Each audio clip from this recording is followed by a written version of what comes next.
Hey guys. Hey guys, just finished watching Titans Season 1, Episode 6, Jason Todd. Now this episode was really interesting. Now we didn't really move on with the storyline of Raven dealing with her father and all that stuff and the agency coming after her. We didn't get anything more about that, so it's wondering why they didn't find her or anything.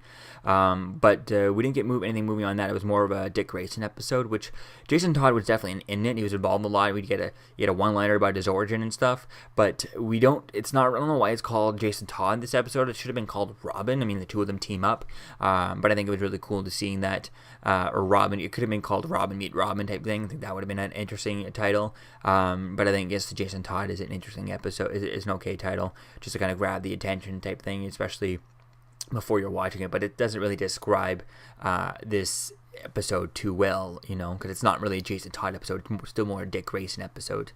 They even called it a Grayson episode, right? Just Grayson, because it's more about not just Dick Grayson, more about his family type thing.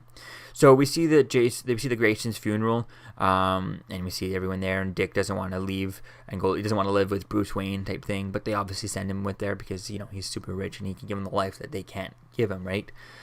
Jason, we see that Jason gets the comic book origin, or we don't see it. We just get the one-liner about it. I think that was really cool. I like that. We hear that Batman we find out that Batman put a tracker in both Robins in his arm, and then Dick takes it out, and that's when Jason kind of shows him the files about the circus members from his Flying Grayson days that are all being killed off. And I think that was really cool seeing that, finally dealing with that storyline. I like that. It was quite fun dealing with all that. We see throughout the episode, we see that Dick is locked out of the Bat computer system. I find that interesting that he's locked out of there. In some of the cartoons, he's able to kind of hack into it and stuff. But I find it weird that, I guess Bruce would kind of, he would lock him out completely. I'd be curious to see as to how much access he has, because looks like he still had a, Bat computer in his briefcase.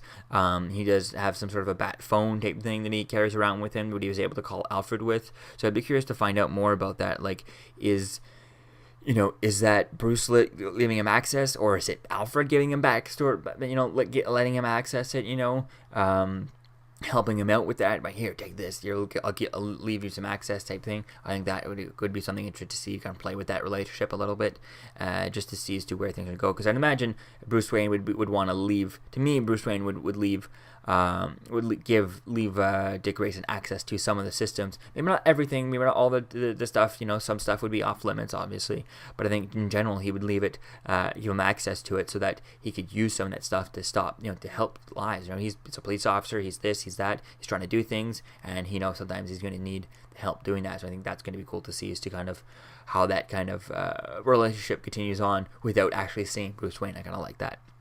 So we see that the guy who killed Jason, who killed the Flying Graysons and stuff, he's out on a deal type thing for getting, for riding on the Maroni family. I think that was really cool.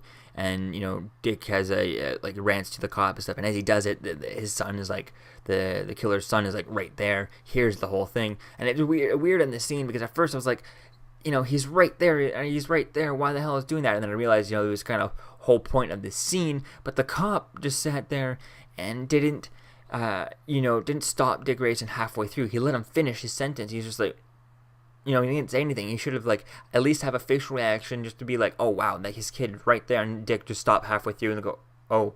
And he didn't really do that. He kind of finished his sentence before he realized. He finished his whole rant before he realized it.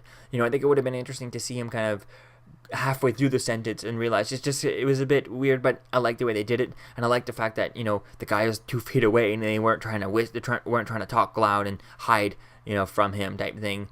Because they do that so many times in different shows, where someone will just walk to the edge of the room, and just try to have a conversation so that someone can't hear, but they're just across the room. They're only just about 10 feet away.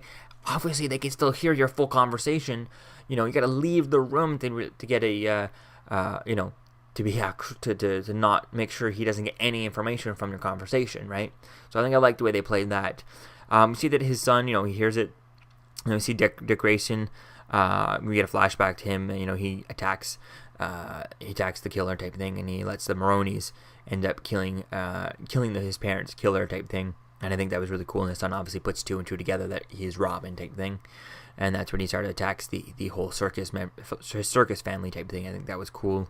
And at the end of the episode, everything's all good. They saved the one guy left from the circus, the big strong man. And Jason attacks the cops for no reason. He just beats out the crap out of them. And I think it makes sense, since he's been growing up on the streets, probably doesn't like cops and all that stuff. And I think it's kind of an interesting storyline. So I kind of like playing with that. The tease of the whole kind of beforehand, he's really has that kind of dark tendencies. He's pushed himself. He's gone too far into the depths. He's not trying to hold back the dark side of him that Dick Grayson left. The whole reason why Dick Grayson left Robin and left Batman is because he was becoming too dark, whereas Jason Todd is kind of is taking it in. He absorbs it, he loves it, he thrives on the darkness, right? So he likes that, right? So I think that's really cool dealing with that, and I think it's going to be cool to see as to where things kind of go with all that. And is he going to get scorned by Batman, by Bruce type thing? How is that going to go? And then eventually building up to later on in the future having him getting killed by the Joker. I don't think we need to see it. I think it would be cool just to see a flashback of it, very quick scene of it, with a couple of lines that they can get Mark Hamill to kind of voice over someone who looks like it, just like the way they did the Killing Joke for the Birds and Prey TV show back in 2003 type thing. So they could do something like that with Mark Hamill, very quick thing. He doesn't need to come to set or anything. You just go to any voiceover studio, right, and just kind of send a couple lines in as the Joker. I think that'd be really cool. Like I've been saying, they need to do that with Bruce Wayne and have Kevin Conroy do some couple of lines type of thing from a voiceover studio, and just kind of keep Bruce Wayne in the shadows so you don't see his mouth moving, so that it just works, right? It's very easy to put over. So I think that's really going to be cool to see that, and it already has that dark tendency, so once he gets revived by the Lazarus Pit, I think that'll be cool to see as to where things go with that. But I don't see that storyline happening, since it seems like he's not going to be a main character. He's probably going to be a recurring guest star. I can see him, in a couple of seasons, or, maybe at the earliest, the end of the season. I'm not sure how many episodes they have for this season, but maybe at the end of a season, you reveal that he gets the call from Alfred type thing.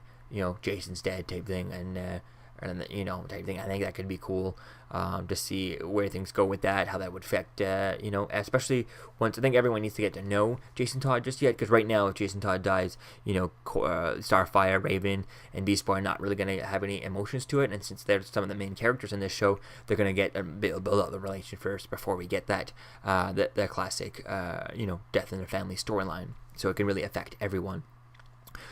So we see that at the end of the episode that Coriander asks Dick pretty much how many Robins are coming, right? And he's like, none. So I wonder if could this be like he's done with the Robin costume now, especially after he saw what Jason Todd did to the cops for pretty much no reason, because they could have just escaped and left the one guy there, and he'd just say, yeah, the Robins helped me. There was no reason to actually attack the cops, right? So I think I like that, playing that, and he said like none.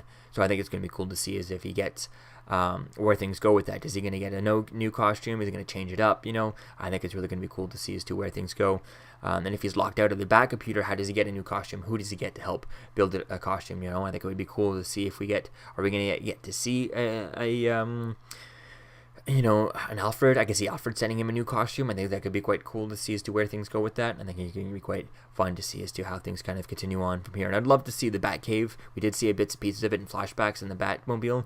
I think it would really be cool to see that. I'd be curious to see if they would get one of the old Batmobiles from, the Keaton movies. It looks like it was something like that. Just a little bit, looked less plasticky than that Batmobile looked. It looked a lot more, shiny type thing. I think I like that, but it still had like the length, looked like the long length of the Keaton Batmobile. So it looks kind of cool there. It's definitely going to be fun to see if we get a closer up, maybe a full-on shot of a Batmobile, because it looks like they used a car as a Batmobile, but we never saw a full shot of it, so that's probably why it's not an actual Batmobile, probably just a long car, maybe even a limousine type thing, that the way they cut it made it look like a Batmobile, right? So I think that could be cool to see. If I'm not mistaken, Jeff Dunham actually owns one of the Batmobiles from the 1992 Batmobile Keaton movie, so I think it was only a replica though that was just kind of stationary. It was never driven, so they could always use something like that. They could be cool to see if we get to see a Batmobile, especially with Jason Todd saying that he's driven it before.